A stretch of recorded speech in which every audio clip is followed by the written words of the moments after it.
आँखों में जो रेडनेस है ना, उसकी जो मेन कॉजेज़ में अगर हम बात करें तो दो तरह की हैं। ठीक है सर। एक है जिसको हम कहते हैं इन्फेक्शन, ठीक है। और एक है जिसको हम कहते हैं इन्फ्लेमेशन। ठीक है।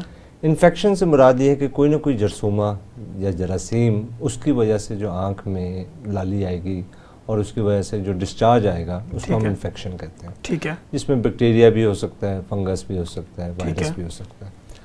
एलर्जी जो है एक इम्यून इन्फ्लेमेटरी रिएक्शन है, आपकी अपनी बॉडी का रिस्पॉन्स है किसी भी ऐसी चीज़ से जिसको आपको एलर्जी है। ठीक है।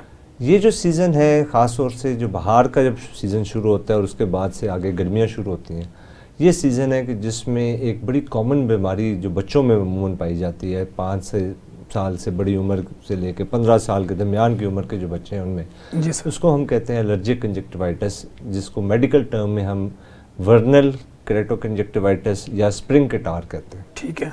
अच्छा, ये वो चीज़ है कि जिसमें कोई डिस्चार्ज नहीं है, पानी आएगा और ख़ारिश और लाली।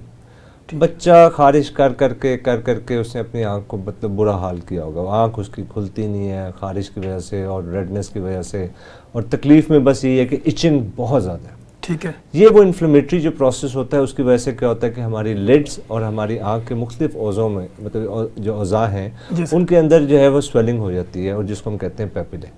ये आप समझ लें कि छोटी छोटी गिल्टियाँ बन जाती हैं। ठीक है। अब आप ये सोचें कि आपके अपने आँख के जो कॉर्निया एक सेंसिटिव एरिया है, उसके ऊपर आपकी आँख की जो पलक ने रब करना है और वहाँ पे गिल्टियाँ पत्थर की तरह, इसको कोबल स्टोन जिस तरह होता है ना, उस तरह की पत्थरियाँ बन जाए और वो रगड़ खा रही हो मुसलसल, ठीक है, तो क्या हालत होगी। बिल्कुल। तो ये बड़ी एक कॉमन चीज़ है, वीकेसी या स्प्रिंग कैटार या एलर्जिक कंजक्टिवाइटिस जो गर्मियों के सीज़न में बहुत कॉमन है। ठीक है। अच्छा, उसकी कॉमन वजूहात जो हैं पॉलन्स। ठीक है।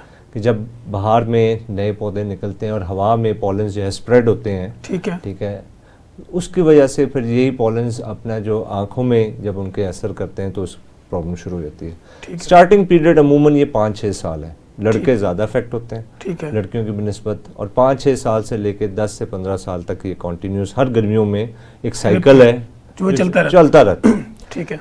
अच्छा, इसमें जो प्रिवेंशन है, अगर हम प्रिवेंशन पे जाएं तो ये तो सिम्टम्स हो गए, साइंस हो गए, मरीज आपके पास कैसे आ गया। प्रिवेंशन ये है कि आपने 2-3 चीज़ों की एहतियात करनी है। नंबर 1 धूप में, डस्ट में, और नंबर 3 बहुत ज़्यादा पानी के साथ, और केमिकल वाली कोई भी चीज़ें जिसमें हम शैम्पूज और इस तरह की जो चीज़ें हैं उसको ज़रा अवॉइड करें। ठीक है। नंबर 1। नंबर 2 रबिंग जो खारिश है मिनिमम। ठीक है। जितना खारिश करेगा सिम्टम उतना बढ़ता जाएगा। इन्फ्लेमेशन जैसे आपका कोई भी चीज़ काट जाए और आप जितना खारिश करते हैं उतनी स्वेलिंग होती जाती है, वही स्वेलिंग वहाँ पे भी वही है। ठीक है। तीसरी चीज़ आती है फिर मेडिसिन। इसमें जो मेडिसिन है बड़ी एहतियात से देने वाली है। ठीक है। क्योंकि इसमें कई दफ़ा हमें स्टीरॉयड भी देना पड़ता है। ठीक हो गया। स्टीरॉयड का इस्तेमाल लॉन्ग टर्म जो है कई बीमारियां भी पैदा करता है। इसलिए बड़ा चेक एंड बैलेंस के साथ इसको मुतवातर आपने चेक भी करवाना है और अकॉर्डिंग टू द कंडीशन उसमें हम जो है वो ड्रॉप्स इसको देते हैं जो वो बच्चा डालता रहता है। मकसद सिर्फ ये है कि इनके सिम्टम्स को और असरात को हम मिनिमाइज रखें। ठीक है। और अगर खारिश बहुत ज़्यादा है तो बर्फ़ लेके, मैं तो हमेशा कहता हूँ जी आप बर्फ़ लेके उसके कतरे आँख में डाल लें, वो बड़ा सूदिंग इफेक्ट मिलता है उससे और उससे बड़ा रिलीफ मिल जाता है।